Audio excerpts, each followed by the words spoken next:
we have some more news for The Mandalorian Season 4. We have clarification. According to a new rumour that originates with Making Star Wars, The Mandalorian Season 4 is still going ahead.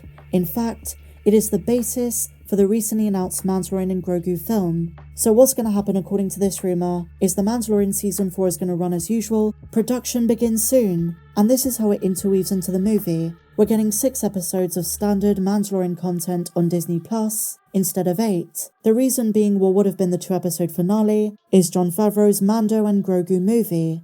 Now there are a couple of issues with this. The structure means there will be casual fans who buy a cinema ticket to this film who will not be caught up on the 6 prior episodes on the streaming service. Mandatory viewing will always mean there will be fans a bit confused, so either they make the film very accessible with a recap and everything else, or they make a huge, massive deal in the marketing that you need to go and watch Season 4, Episodes 1 to 6. It shouldn't be the biggest deal in the world for most Star Wars fans though, because it's common knowledge to most. These characters have existed primarily on Disney Plus.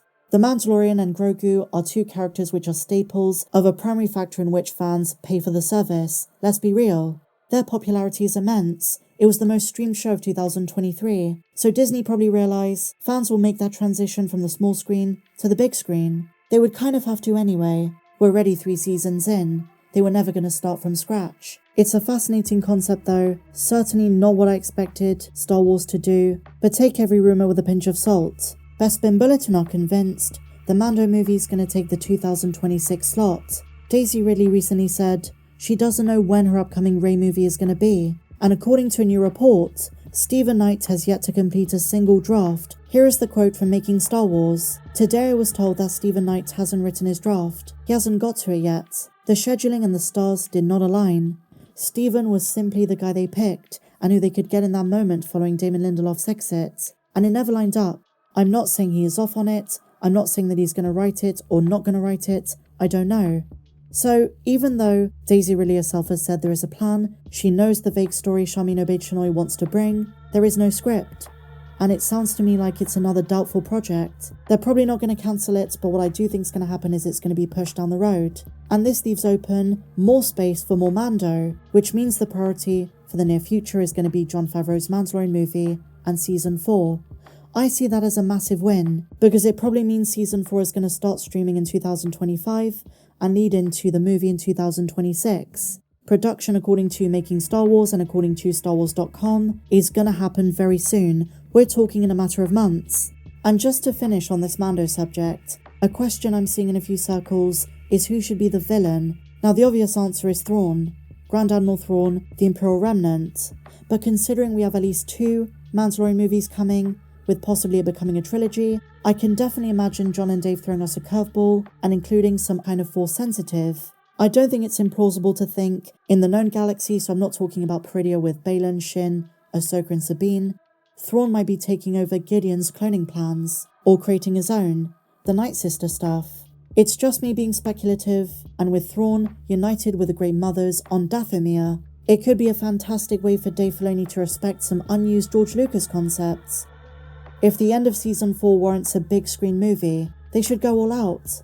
Now while it is logical that Thrawn is going to be the main villain, he might be quite discreet at first, and I don't think it's going to be till the end of the movie, till the end of Season 4, or till Dave Filoni's film that they really want to explore the battle between the New Republic and Thrawn's army. It might be more detective work on the part of Carson Tavor and Din Djarin. They might be exploring other Imperial activity, but it's not all going to be the Grand Admiral himself. And remember, the movie is titled The Mandalorian and Grogu, so there is going to be character exploration, and this is going to pertain to and connect to their relationship as father and son. And that would be the perfect place to finish Grogu's Order 66 flashback, and maybe have the movie end with him saying his first word. And then you've got to consider the role of Bo-Katan on Mandalore, sensing an incoming threat. Dathomir is right next door.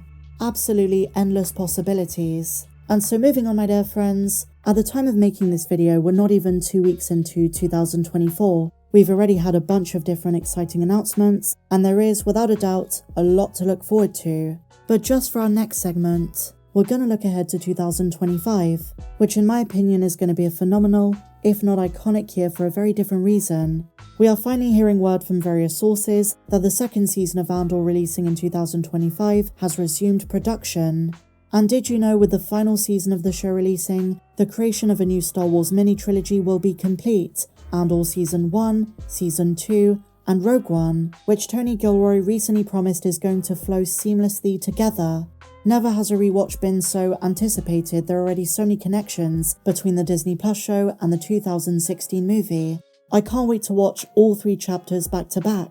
And recently, guys, I came across a fantastic fan edit, which blends in a coherent way the final scene of Rogue One with the start of A New Hope, incorporating deleted scenes from the 1977 masterpiece, and it just makes it feel like one big project. They go from the Hope scene, the one with CG Leia after the Vader fight scene, to the Millennium Falcon arriving on Tatooine.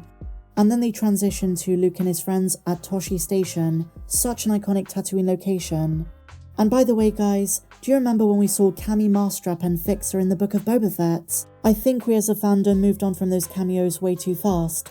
Can you blame us? We had Cad Bane, Luke, Grogu, there was so much going on. But definitely some of the more underrated character appearances of the entire series. I love these kinds of edits. They make the shows and the films feel like one big story, which I suppose is the point. So with the Andor show promising to finish season 2 near the rings of Kathleen, and apparently 3 days before the events of Rogue One, the Gilroyverse is about to come to full fruition. And staying in line with connections to A New Hope, the original Star Wars experience, if you will. I came across this post which has been making the rounds. This picture was taken 46 years ago. This is an original Star Wars fan. And I saw this in conjunction with the friend of the girl photographed. In response to some of the controversies, you know the ones I'm talking about, this factoid is really awesome. A really cool case study of Star Wars fan history. Let's go through it. It says this. This is my friend TJ, wearing a costume she made for Halloween 1977. She was 16 at the time. Now keep in mind, there was no internet to search for images. She could not have rented and paused the movie because it wasn't released on video until 1982. No, TJ just went to the movie a bunch of times, took notes with a flashlight, drew a bunch of sketches, and put this together.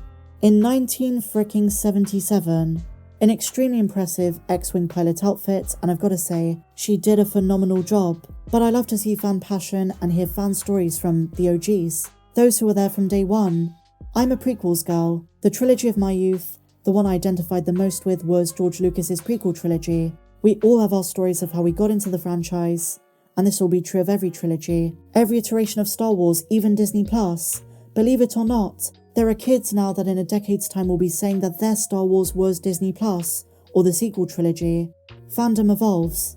No matter what your flavour of Star Wars, if you love Star Wars, you're a fan. That's all there is to it. But in regards to this post, hats off to TJ and her friend.